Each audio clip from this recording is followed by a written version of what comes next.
Hi, I'm Diane Dayton. We're at the 23rd Annual Boscov's Berks Jazz Fest in Reading, Pennsylvania. On stage at the Crown, catching up with Grammy Award-winning guitarist, composer, singer Norman Brown.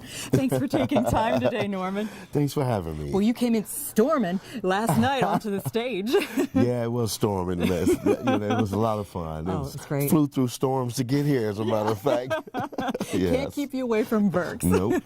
So glad you're here. Thank you. Yeah. Well, you've been up to a lot recently. You had a project with Gerald Albright, and you're working and performing with him now. Let's talk about 24/7. 24/7, yeah. We came together. You know, our label actually suggested that, Concord.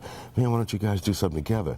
And we said, yeah, because we've known each other over 30 years. And this is the first time we've had the pleasure of working together. So we came together and we put this record together and we shared the responsibilities. Gerald did half the record and I did half the record.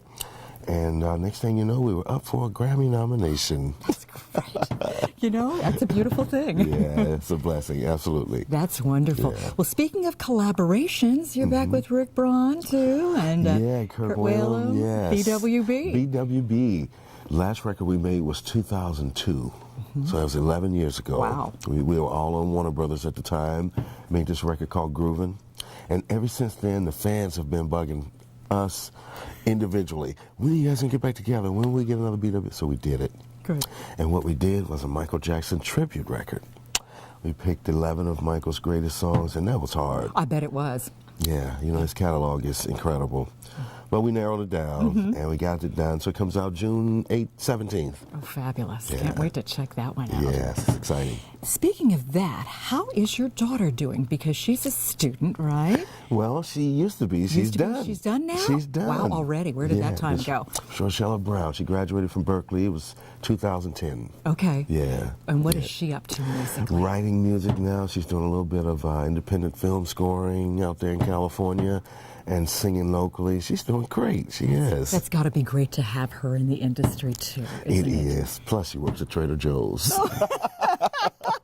Discounts are good. Yes, and that's what we do, building our careers, you know. That's exactly right. I worked for B.F. Goodrich when I was trying to get it together, so yes. Well, speaking about trying to get it together, how did you start playing guitar? How old were you then, Norman? I was 8. I was 8 years old. I was just a little kid, and my brother played.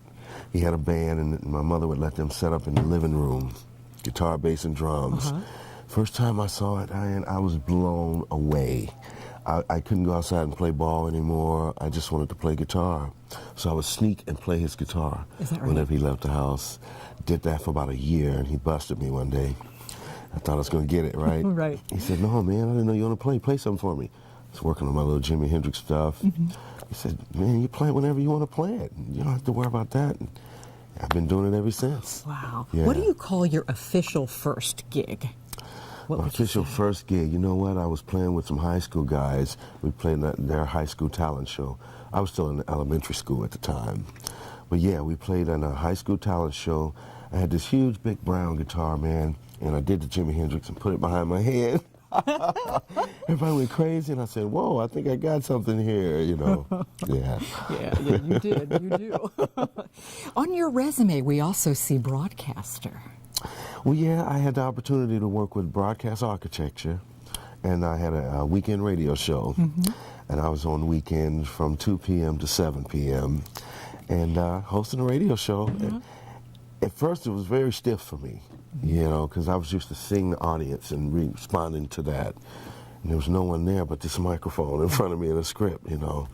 Took me a while to get comfortable with that. After that, then I really got used to it and started loving it, and my passion came out for it, enjoyed it. So I did that for about 3 years, and they, you know, went into something else they were doing. So yeah. Well, it's fun. All these experiences really shed light on who you are and the music that, you know, we connect with, which is great. Yeah, well, you're right about that. Yeah, I learned a lot from that experience about myself and the music presentation and the whole thing. What I did was I started just imagining people in their cars, in their offices, cleaning up around the house, and then it came a lot. Then it's like ding, and the personality came out there. Yeah. What are you thinking when you're on stage? Because you sure are having fun. I am. I'm thinking, boy, I hope they like this. Boy, I hope they like this. I just really hope they like this. Come on, fingers, work, voice, work. You know, Right. But really, after that, that's the initial. After that, it's just relax and enjoy and have fun and do what you do, and they'll love it. And that's exactly right. And the audience is so much a part of what you do. There's such an energy, isn't there? Yeah, man, it's a big build-up, you know. They hear about us coming to town a month or so before. A lot of them go out and buy a new outfit, get their hair done, arrange the babysitter and the whole thing. That's a big build-up of energy. And then we do the same thing on the other side. We'll get together and rehearse, buy airline tickets, jump on the plane and get here, and then all that energy meet. And then it just becomes this big exchange. I call it a love ball. And we play catch back and forth. That works for me. Yeah. Norman, what is something that you would like us to know that we might not know about you? Well, let's see. Other than music, my hobbies, I love to build model cars. Oh, really? Yeah, I've been doing that since I was a little kid. I love to buy them, paint all the little pieces, sit there and put them together. And I had a beautiful collection. And my grandson got a hold to him. Oh, no. And now I'm starting over. Okay. Exercise-wise, I'm really into like Taoist stuff. I do a lot of Tai Chi, meditation kind of stuff. So I don't know if people know that or not. Yeah. Well, that's good to know. Yeah. You tour a lot and all over the world. What's one of the most interesting places you've been that kind of sticks out in your mind? That's a tough one. I bet it would be. That's a tough one. You know, for the longest, it was Japan. When I first started going to Japan, it was a surprise. You go there and play, and they're so quiet. And you wonder, okay, and the question, do they like this? Do they like stuff circling right? Yeah. You finish the song, then they erupt. They go crazy. So then I learned that was respect. You don't want to interrupt you while you're performing. Okay. So, okay, that was really nice for a long time. But, you know, one of the most memorable experiences was Mozambique, Africa. Okay. This is a country where 75% of the people have no electricity. So it's a very poor country. But I go there and I perform, and there's 8,000 people in the audience, and they know all the notes. Really, they start chanting the music, the instrumental stuff, to the point where I had to stop the band and just listen to that. It just blew my mind. How very cool. Yes. How very touching. It was so touching. It really was. To go that far and see them have such a passion and a knowledge of the music. I was like, man, this is really bigger than me and bigger than all of us. We're really the vessel, and it comes through for the people. Yeah. That was a real example of that. Yeah. That's wonderful. You have such wonderful passion, and I love when you're on stage and when you're performing and recording. Thank you for taking time today with us. Thank you for having me. It's always a pleasure with you. Yeah. Absolutely. Yeah.